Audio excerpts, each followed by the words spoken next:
En ons het verlede week nagmaal gehad, verlede Sondag, en ons het gaan kyk na die karakter van Johannes, hoe die Here sy karakter ontwikkel het, en ek dink wat belangrik is om te sê dat, dit wat ons moet onthou, dit sê, God does not call the equipped, He equips those who He calls. Hy roep en dan rus hy toe. En hy het vir Johannes ook toegerus, en Johannes is 'n baie besonderse brief wat hy skryf. Kom ons lees net, ek gaan net weer lees van 1 tot 4, en verskoon as ek 'n bietjie lank ingaan in inleiding, want dit is belangrik om die agtergrond van die skrywe van Johannes te verstaan. Anders gaan as ons vorentoe kyk na terme wat hy gebruik, nie verstaan nie. Dan gaan ek jy net weer herinner, ons het dit gesê by die inleiding. Dit is in Johannes se gedagtes. Maar kom ons kyk wat hy begin amper soos die evangelie van Johannes. In die begin was die woord, en die woord was by God, en die woord gehad het, Marieke moes dit lees, en die woord was by God, of God was die woord, soos party Griekse vertaling sê, hy was in die begin by God, en deur hom het alles ontstaan. Ons ken Johannes se gedagterigting, wat hy ook waarskynlik later geskryf het, die laaste van al die evangelies, die 3 sinoptiese evangelies, het 'n ander rigting, maar Johannes begin by die begin van die begin, en ons verstaan, wie is die begin van die begin? Die Here Jesus Christus. Dis hoe God hom openbaar het van die begin af, Logos, die woord van God het hy geskep, deur die woord van God het hy die Vader aan ons openbaar, en waar is mense woord? As ek waar is my woord as ek wat ek spreek? As ek breinchirurgie doen, sny hom oop, sal jy nie my woord kry nie, maar my woord kom uit my uit. Dit is daar, en Jesus was daar by God, nog altyd. Dis 'n terminologie wat God alleen weet hoe dit werk, maar ons weet God is uit Christus. Nou gaan hy hier in die eerste algemene omsendbrief van Johannes, hy sê wat van die begin af was, wat ons gehoor het, wat ons met ons oë gesien het, of aanskou het, sê die ander vertaling, wat ons aanskou het, beteken eintlik deursoek het, met ons oë, en ons hande getas het aangaande die woord van die lewe. En die lewe is geopenbaar, en ons het dit gesien, en ons getuig en verkondig aan julle die ewige lewe. Word 'n paar keer die lewe, Jesus is die lewe, wat by die Vader was en aan ons geopenbaar is. Wat ons gesien en gehoor het, verkondig ons aan julle, sodat julle ook gemeenskap met ons kan hê. En ons gemeenskap is met die Vader en met sy Seun Jesus Christus. En ons skryf hierdie dinge aan julle, sodat julle blydskap volkome kan wees. Ons het sopas gekyk na die boek van Filippense, wat 'n boek van blydskap is. Ek verbly julle in die Here, ek herhaal, verbly julle. Dis die voetgrond, of die grond blydskap, omdat ons die Here Jesus Christus ken. Maar kom ons bid. Vader, dit is u woord. U het gebid, of Jesus het tot u gebid in die tuin, en sê, Vader, heilig hulle deur u woord. U woord is waarheid. U het ook vir Pilatus gesê, almal wat na my woorde luister, is aan my kant, of hulle ken my woord is waarheid. Help ons om die waarheid te erken, as ons dit sien, mag ons Here versigtig met die woord omgaan, want ons weet dat die Heilige Gees dit gedryf het, die apostels gedryf het, die profete gedryf het. Soos Peter sê, geen skrif is deur 'n mense kennis of mense wysheid voortgebring, maar is deur hierdie mense is gedryf deur die Heilige Gees, want dit is dringend. Help ons om die woord te verstaan, want die woord, die sê ook in Johannes 6, dit is die brood, en ons moet dit eet. Help ons om dit te eet en te lewe, want brood gee lewe, vir al die manne wat uit die hemel gekom het, Jesus Christus ons Here. Ons sê vir u baie dankie vir die Heilige Gees wat ons lei, ons verlig. Ons bid alles in afhanklikheid, Here, in ootmoed voor u, in Jesus naam. Amen. Ons bly twee dames wat hier is, wat ons net so weer na die agtergrond gaan kyk, van die boek Johannes, 1 Johannes, ons weet dat hy 5 boeke geskryf het. Ja, daar is tekskritisie en historiese kritisie oor Johannes wie dit skryf, maar meeste kerkvaders sê dit was die apostel Johannes, die apostel van liefde.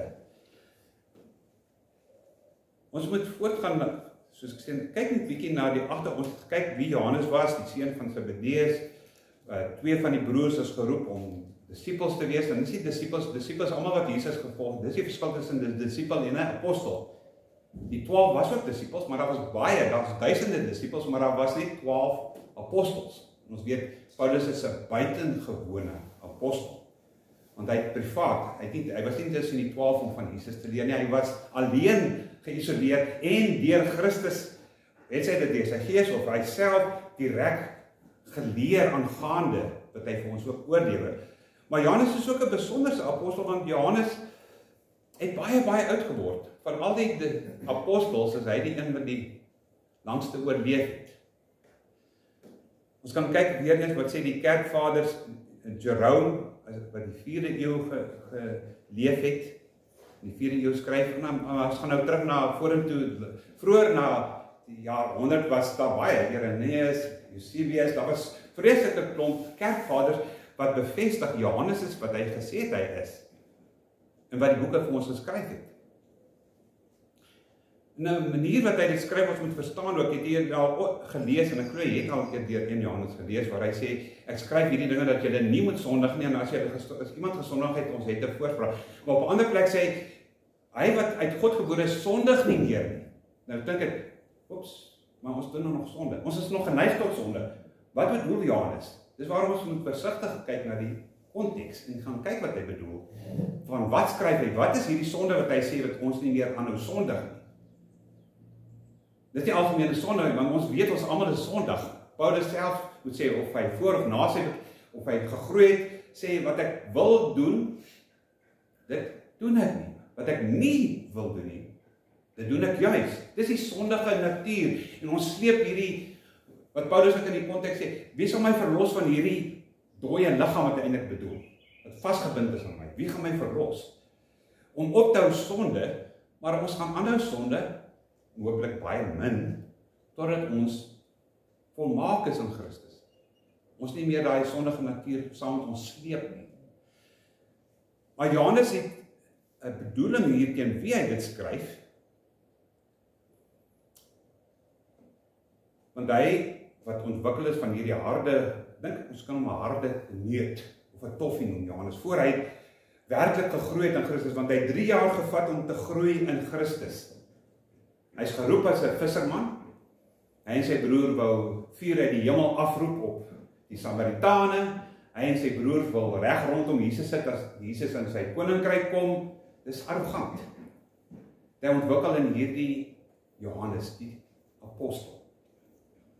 Die apostel van liefde wat hy begin word het, dat hy so lief vir Jesus geword het, dat hy selfs by die avondmaal het hy teen Jesus se bors geleun. Hy wou altyd naby Jesus wees, hy selfs by die kruisiging is hy by Jesus, aan sy voete, want Jesus gee sy moeder Maria aan Johannes, hy vertrou. Jesus vertrou nie sy eie broers. Nee, Josef, sê anders sê Josef en Judas en Jakobus, hy vertrou sy ma, want dit is tog hulle ma, maar hy vertrou nie sy ma, sy aardse ma aan sy broers of susters toe nie. Hy ken dit toe aan hierdie apostel Johannes en sê, hier is jou moeder, sorg vir haar. Wat hy dan ook gedoen het. Dis belangrik, watter brief mens ook al in die Bybel gebruik, vir al die briewe, daar is altyd 'n rede hoekom hierdie brief geskryf is. Dis nie asof Johannes op 'n goeie dag opgestaan het soos vandag en sê, o, dis 'n wonderlike dag vandag buite kan die son skyn lekker en ons gaan 'n lekker dag hê. Dis 'n goeie dag om 'n brief te skryf. Kom ek skryf gou 'n griffel en 'n stuk papier en ek skryf 'n brief gou aan iemand nie. Nee, daar's 'n rede en 'n doel waaroor hy skryf. Waaroor het die Heilige Gees hom, niemand anders gebruik? Moet ons ook altyd vra.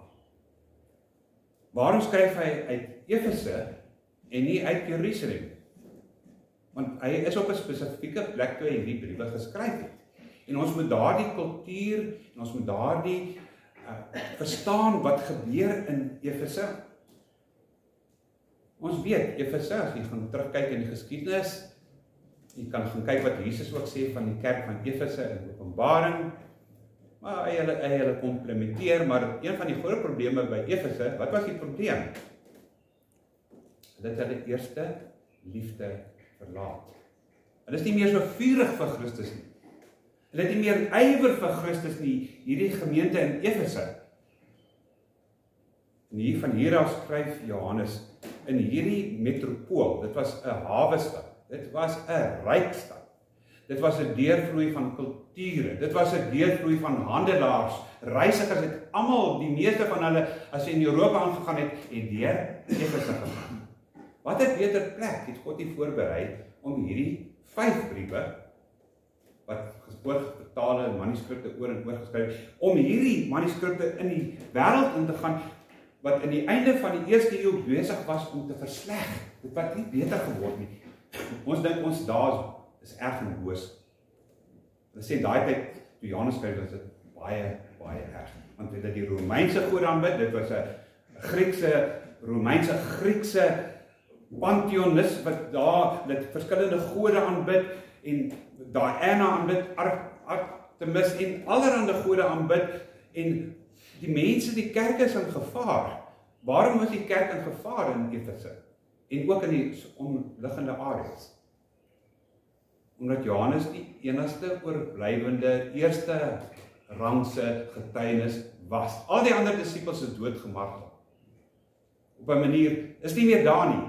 Net Johannes staan uit. Hy is amper 100 jaar oud. En hoe kom ons sê, is interessant as jy nalees dat Jerome, wat nou na Jerome verwys het, het sê dat hulle sê dat na Jesus se kruisiging het Johannes nog 68 jaar geleef. Nou, ek is nie so skerp soos Chris en ander mense in wiskunde en goed nie, maar as jy nou vat, ons het gesê, volgens oorlewering was Johannes 25 jaar toe hy as die jongste disipel geroep is. Toe Jesus gekruisig is, moet hy dan 28 jaar omtrent oud gewees het, dan tel hy 68 by, en wat is dit? Onwiskundig is 96. So die oorleweringe van die kerkvader sê hy was waarskynlik 96 jaar oud, en hy het hierdie briewe geskryf, baie van die kundiges sê, net voor sy dood het hy hierdie briewe geskryf. 'n Nalatenskap vir die kerk, nie net vir Efese nie, vir die hele kerk. Maar die Here het hom spesifiek afgesonder en gebruik. En ons het sê, hierdie Johannes is die sagte hart apostel wat genoem word die apostel van liefde. Hy het 'n sagte hart gehad. Want as jy byvoorbeeld kyk, eers in 1 Johannes, kyk 1 Johannes 2 vers 13 en 12, ons kyk 1 Johannes 2 vers 12, wat sê, ek skryf aan julle, nou my is italics, of skryf aan julle kinders, my kinders, maar dis hoe hy gepraat het. En dan sê hy, omdat die sondes julle vergewe is, ek skryf aan julle vaders, en dan kom hy op die einde weer uit by kinders in die einde van vers 13, praat hy aanhoudend, kindertjies, my klein kindertjies. En wat hulle sê, dis eintlik infants, paidion, of teknion, my kinders, my klein kindertjies, my brose kindertjies, wat tog so vatbaar kan wees vir misleiding. Dis hoe hy skryf. Want hy kon oupa grootjie gewees het. Ons weet Marieke is, wat noem hy grootjie, groot ouma grootjie of iets van die aard. Johannes kon groot oupa grootjie gewees het op naby tussen 90 en 96. Tog het hy hierdie hart, daarom was die mense ook vir hom lief, en hulle moes hoor, hulle moet nie vir hom lief wees nie, hulle moet hoor wat hy sê. Ook kenmerk van die boek sê dat dit word in 'n redelike, maklike Grieks geskryf. Johannes het nie soos Dr. Lukas en van die ander Paulus hoë Grieks gebruik, mense moet worstel met dit nie. Hulle sê hy het 'n eenvoudig die koinai, hy het 'n maklike Grieks geskryf, dat almal dit op die straat kan verstaan. Selfs die boemelaar wat daar sit kan verstaan in die tyd. En dit was soos Engels, almal het dit gepraat. Maar tog sê professor Atten se kommentaar, what he wrote is profound. It plumbs the depths of the eternal truth of God in Christ. So diep gaan hy. Moet sê, is 'n maklike boek om te verstaan. Nee, hy gaan baie diep, Johannes, in die waarhede van God. Hy het ook sy eie unieke letterkundige manier wat hy gebruik, as jy deur Johannes gelees het, die evangelie sowel as hierdie, hy gebruik baie van dualisme, om 'n punt te maak.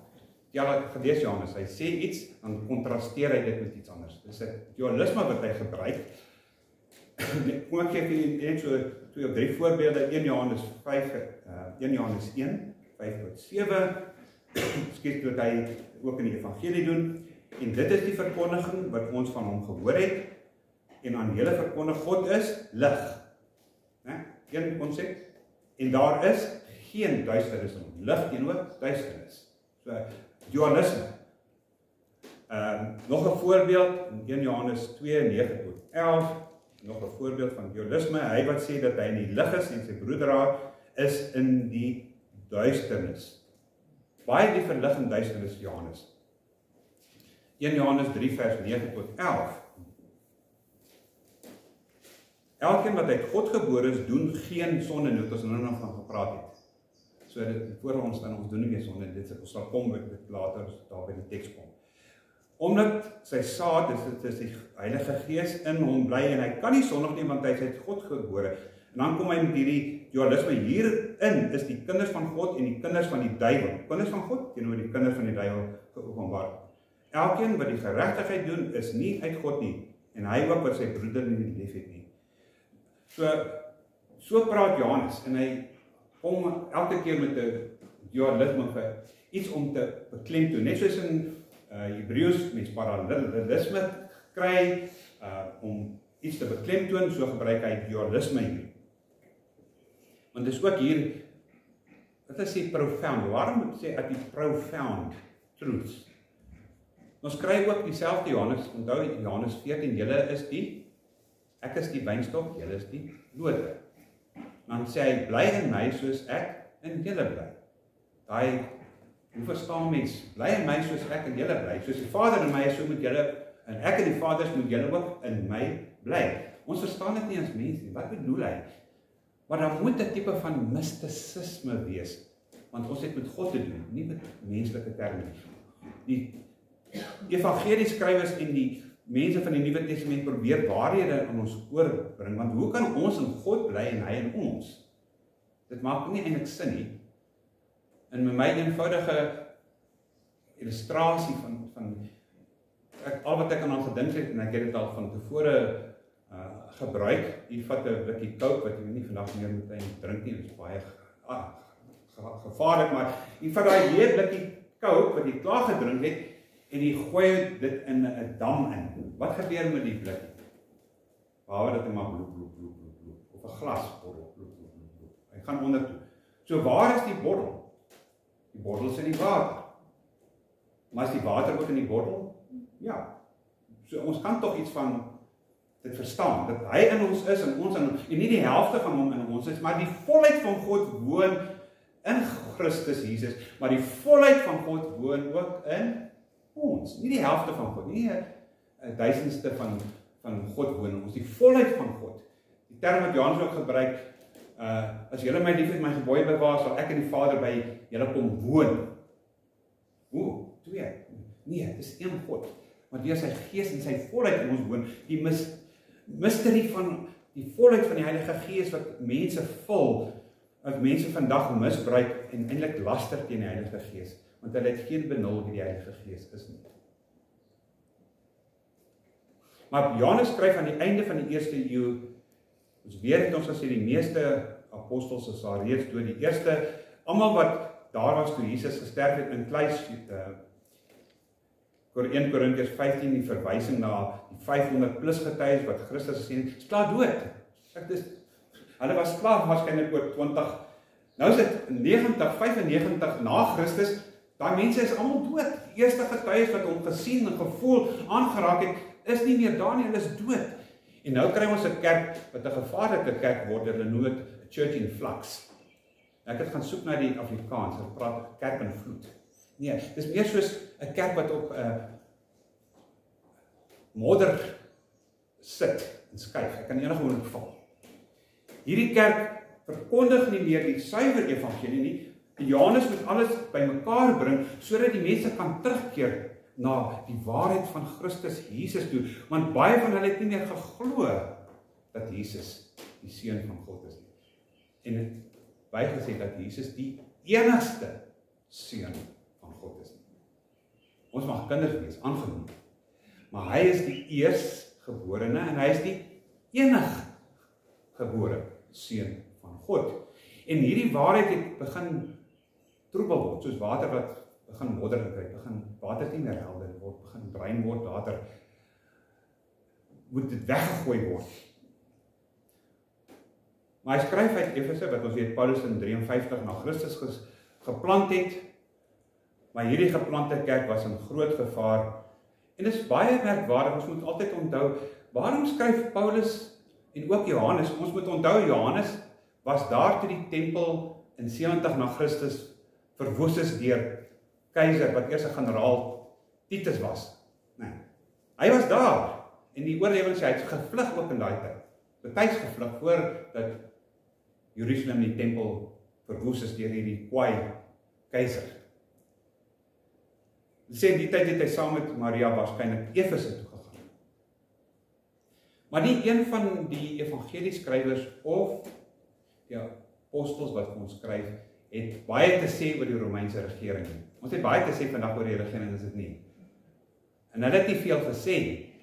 Jy sal aanneem dat Johannes in sy binneste gekook het van haat vir die Romeine, wat hulle onderdruk en verdruk, en die mense in Colosseums injaag en verwilde diere voer en voor gladiators stuur en hulle doodmaak, dat daar 'n wrevel in sy hart sal wees teen die Romeinse regering.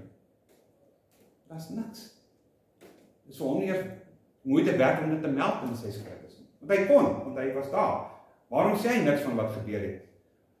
Toe Josephus, die Joodse geskiedkundige skrywer skryf, daar was soveel bloed gewees in Jerusalem, dat die bloed, die vuur wat die Romeine soldate aan die brand gesteek het, daai bloed het die vuur geblus. En dit is oordrywing van Josephus, maar ek bedoel, daar was baie bloed gewees. En tog skryf Johannes niks oor die tragedie nie. En is hy in die stad Metropolis Efeso, waar hy volgens die strategie van die Heilige Gees vir ons hierdie briewe skryf. Die oudste van die mees nader aan in ons tyd, naby 100 na Christus. En hy skryf ook in hierdie belangrike stad, natuurlik is 'n kookpot van verskillende kulture en gelowe, word hierdie brief geskryf. Ook, ons sien ook Johannes noem hier geen babe vir die keizer of nie eens groete vir iemand in die kerk in Efese nie, want ons neem aan, hy skryf uit Efese uit, so hy hoef nie mense te groet nie, hy groet ook nie mense wat in diaspora is, en in verskillende plekke is nie. Hy het ook geen inleiding in die brief, soos Paulus wat gewoon sê, ek Paulus, apostel, of hy doen dit nie. Selfs Judas en Jakobus gebruik hulle titels, hy gebruik nie sy titel, hy val in die deur in die huis en deur dadelik te sê wat van die begin af was. So, ons neem aan, hy het relatief vinnig die brief geskryf, hy het dit in haastigheid geskryf, miskien het hy geweet dat sy tyd uitgeloop het, vir hierdie kerk in 'n baie sensitiewe stadium, wat hierdie mense ook op die ou einde weet, hulle moes weet dat hulle gaan ly vir Christus, hulle gaan ook, maar tog, waarsku hy Johannes hulle ook nie teen die lyding wat gaan kom nie, maar dit is algemeen aanvaar, want die keiser het baie mense doodgemaak, die hulle laat onthoof, en hulle in Colosseums ingejaag, en jy is gestigmatiseer, ja, maar ons doen in die boek Hebreërs, en dan sal jy ook 'n idee kry, julle die berowing van julle goed met blydskap aanvaar, sê die skrywer in Hebreërs, omdat julle geweet het, dat julle in julleself 'n blywende besitting in die hemel het, was hulle bly, kan jy bly wees as hulle jou besittings konfiskeer, of jou eiendom konfiskeer, maar dit was 'n algemene wat aanvaar is, dit gebeur, maar die grootste gevaar vir Johannes is die waarheid van die evangelie. Nie verdrukking, nie lyding, dit is daar, maar oppas vir 'n groter valstrik van die duiwel, wat 'n valse leer inbring. Wat kan erger wees as aardse verdrukking? Wat is erger as aardse verdrukking? Misleiding. 'n Misleiding om te dink, ja, ons loop nog agter Jesus aan en dan agter te kom, ons is nie meer agter hom nie. Ons het ons eie koers ingeslaan. Ons is eintlik bokke, ons loop nie saam die skape agter hom aan nie. Hy lei ons nie, ons gaan na 'n misleiding, en wat hulle praat van 'n diluted gospel, weg van Christus af. Die gevaar van die einde van die eerste eeu was gnosticisme en docetisme. Daar sit dit in. Stel jy voor, ek kom een Sondag hier, die min mense wat hier is, en ek sê vir julle, hoorie, ek is baie jammer, ek is Dries, het julle mislei. Ek het julle heeltemal mislei.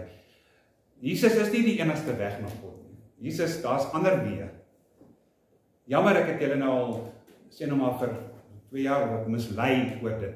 Daar is 'n ander weg, daar's 'n groter weg. Jesus is maar net een van die weë na God die Vader toe. En die 66 boeke, daar is ander geskrifte wat ons moet inbring, en dis wat gebeur in die einde van die eerste eeu. Mense begin ander Grieks filosofiese goed aanvaar, en ander skrywes aanvaar, en ander inslae van, want daar was 'n man met die naam Cerinthus, en hy was die hoofketter. Dis iemand, elke ketter het sy letter. Hy begin met 'n nuwe boek. En hulle sê, ek kon dit nog nie optel waar nie, maar hy blykbaar ook sy eie evangelie geskryf. Daar is boeke, die meeste van die skrifte was in die tyd van Johannes al reeds daar, die Ou Testament, en baie van die Paulus se geskrifte was al reeds. En dan kom hierdie ketter, en dan staan hy op en sê, nee, daar's 'n ander evangelie, hulle verstaan verkeerd. Wat hulle doen, hulle ontken die hypostatic unity of Christ, die eenheid van God, Jesus, Vader en Gees, een. Dis hypostaties, ons weet nie hoe dit is, ons sal enig sal ons ten volle ken. Maar hy sê nee, dit is nie so nie. En ons moet verstaan, as jy Kolossense ken, Kolossense skryf ook eintlik teen gnosticisme. Dit het toe al in Paulus se tyd al begin, soos 'n klein vuurtjie aan die brand gesteek, gnosticisme. En teen Johannes se tyd, die einde van die eerste eeu, is hierdie ding 'n groot vuur. En nou word hy doodgemaak word hierdie vuur. Want hierdie vuur gaan mense mislei. En Paulus self in Kolossense 2 vers 9 bekenne, in hom, wie is hom? Jesus, in hom woon die volheid van God, liggaamlik. In him dwells the fullness of God, bodily. Nou sê hulle nee, sê gnosticisme, daar's 'n onsigbare, immateriële, geheime God, wat hulle genoem het die monad. Die monad. Hy staan, as Jesus net moeite gedoen het om te draai, hy sê, hy is nie die enigste nie. Hy sal sien, agter hom staan die monad. Want Jahwe, wat Christus in die Ou Testament vir ons sigbaar maak, hierdie is 'n materiële God. Jy sien, dis waar die Griekse filosofie. Vlees en materie is boos. Gees is goed. So daar's 'n skeiding tussen twee. So maak nie saak wat se sonde jy doen nie, jy doen dit in jou vlees. So God gaan jou nie straf nie. Monad gaan is reg daarmee. Hy sê gaan voort, geniet dit. Want hy's self net gees. Hy is amper soos die Hindu se 6 miljoen plus gode, die monad. En Cerinthus verkondig hom wat hy eintlik sê, Johannes, jy is verkeerd. En hy het direk gebots met Johannes. Johannes is oud. Johannes het menslike wysheid soos min, wat jy kry word baie slim op 90, het jy baie kennis. En hy kom as eerste handse getuienis en dan sê hy, Christus Jesus is die unieke seun van God. Dan sê Cerinthus, nee, dis nie waar nie. En jy moet verligting kry om hierdie dinge te weet, Johannes, jy is nie verlig nie. Hierdie dinge moet jy leer. En daar het die idee gekom in die Christusgees. Jy weet van die New Age ook, die Christusgees. Jy moet die Christusgees is one way of illumination, one way of emanation of God. En Jesus is die onderste trap nie. As jy bo wil kom, die mystiek daarvan aanvaar. moet jy hierdie geheime kodes ken van gnostisisme, om dit te verstaan. Johannes, jy verstaan nie. Johannes, jy's 'n visserman. Wat weet jy van die ware God? En van al sy uitstralings en emanasie? Glo my, ek dink as 'n boek praat van vandag, wat Johannes die beste van kan praat, is vandag nog. Want daar's baie Jesusse, en daar's baie Christusse. Ons weet, Mormone, Jehova getuies, die moslems, almal ken 'n Jesus, maar hulle ken nie die Here Jesus Christus nie. Daar's 'n verskil. Ek weet nie wie van julle sal nog onthou Shirley MacLaine, en die ander mense sal ken, die bekende filmster wat, ek dink is met Dustin Hoffman getroud was, het op die ou einde saam met 'n mede-Hindoe in die see gestaan en hulle hande uitgestrek en sê, "Oh, I have just come to the secret knowledge of God. I am God. I am God." Dan kry jy mense in die American Gospel wat sê, "You are the God." Maar jy sien wat dit Serintheus ook geleer, behalwe dat hy mense mislei het. En dis waar daar's kerke in Amerika wat dit verkondig. Jesus is nie God gebore nie. Jesus het God geword die dag toe hy gedoop is in Jordaan deur sy neef Johannes, het hy die Godgees, die Christusgees gekry, wat God vir hom gegee het, en hy het die Christus geword. Hy was Jesus.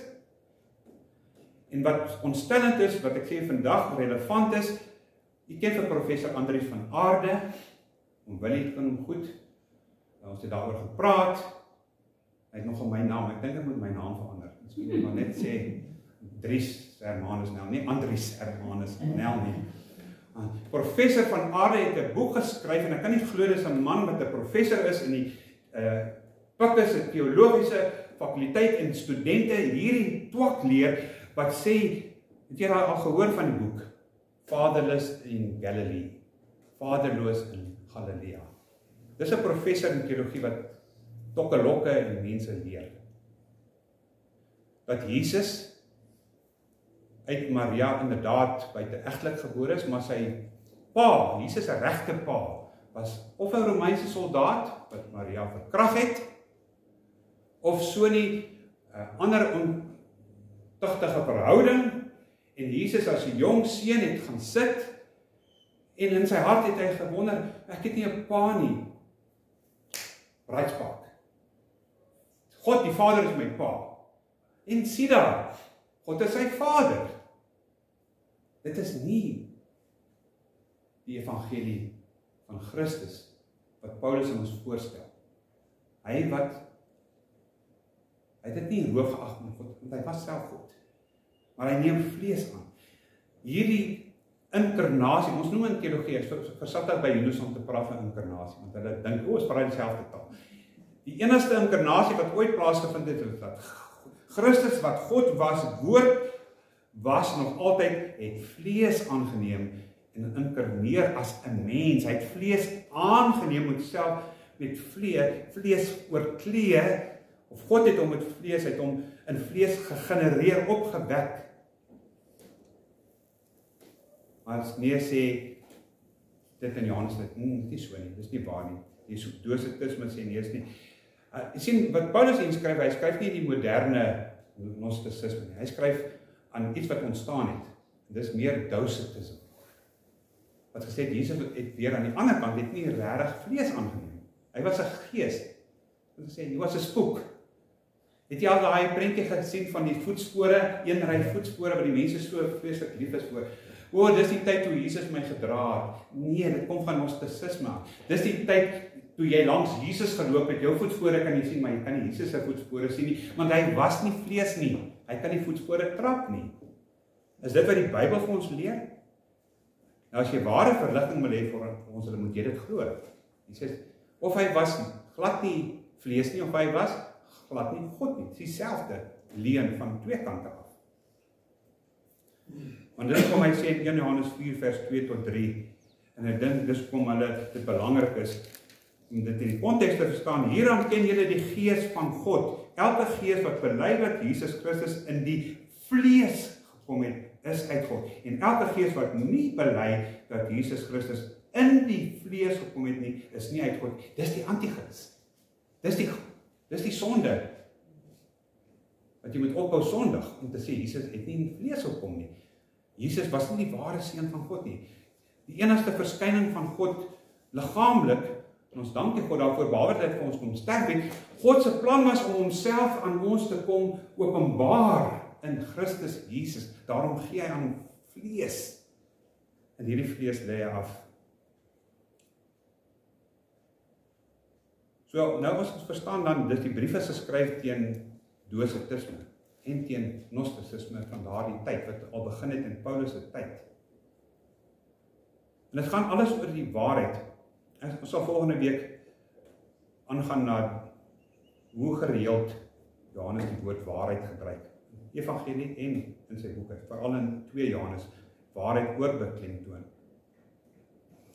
En waarom skryf hy dit in die konteks van 'n kerk wat in flaks is, besig om weg te skuif en te verdwyn, dringend die brief skryf, en dan moet ons onthou, ons sê, baie mense sal sê, Gnosticisme is dood. Ons sê, Gnosticisme is dead. Long live Gnosticism. Maar dit leef in die meeste godsdienste voort.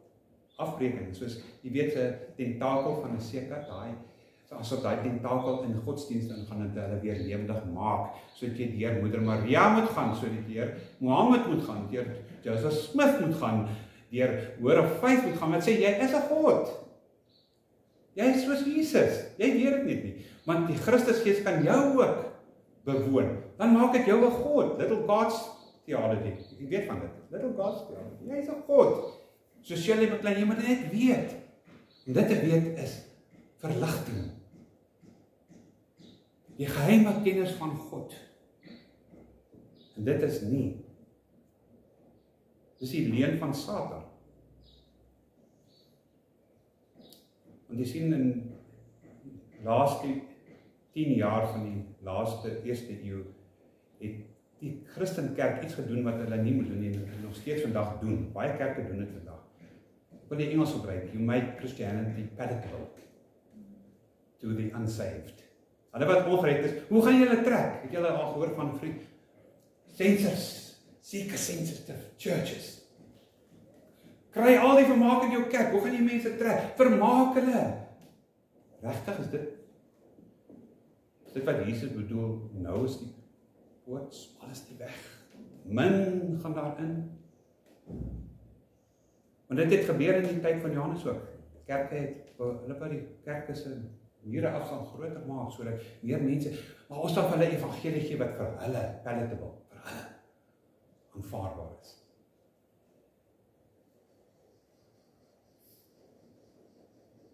Sien vir die tweede en derde generasie gelowiges wat nie gegrond is in die woord en die geskrifte nie geken het nie. Dis waarom, wat is die woord? Ek gaan sê eers, without knowledge my people perish.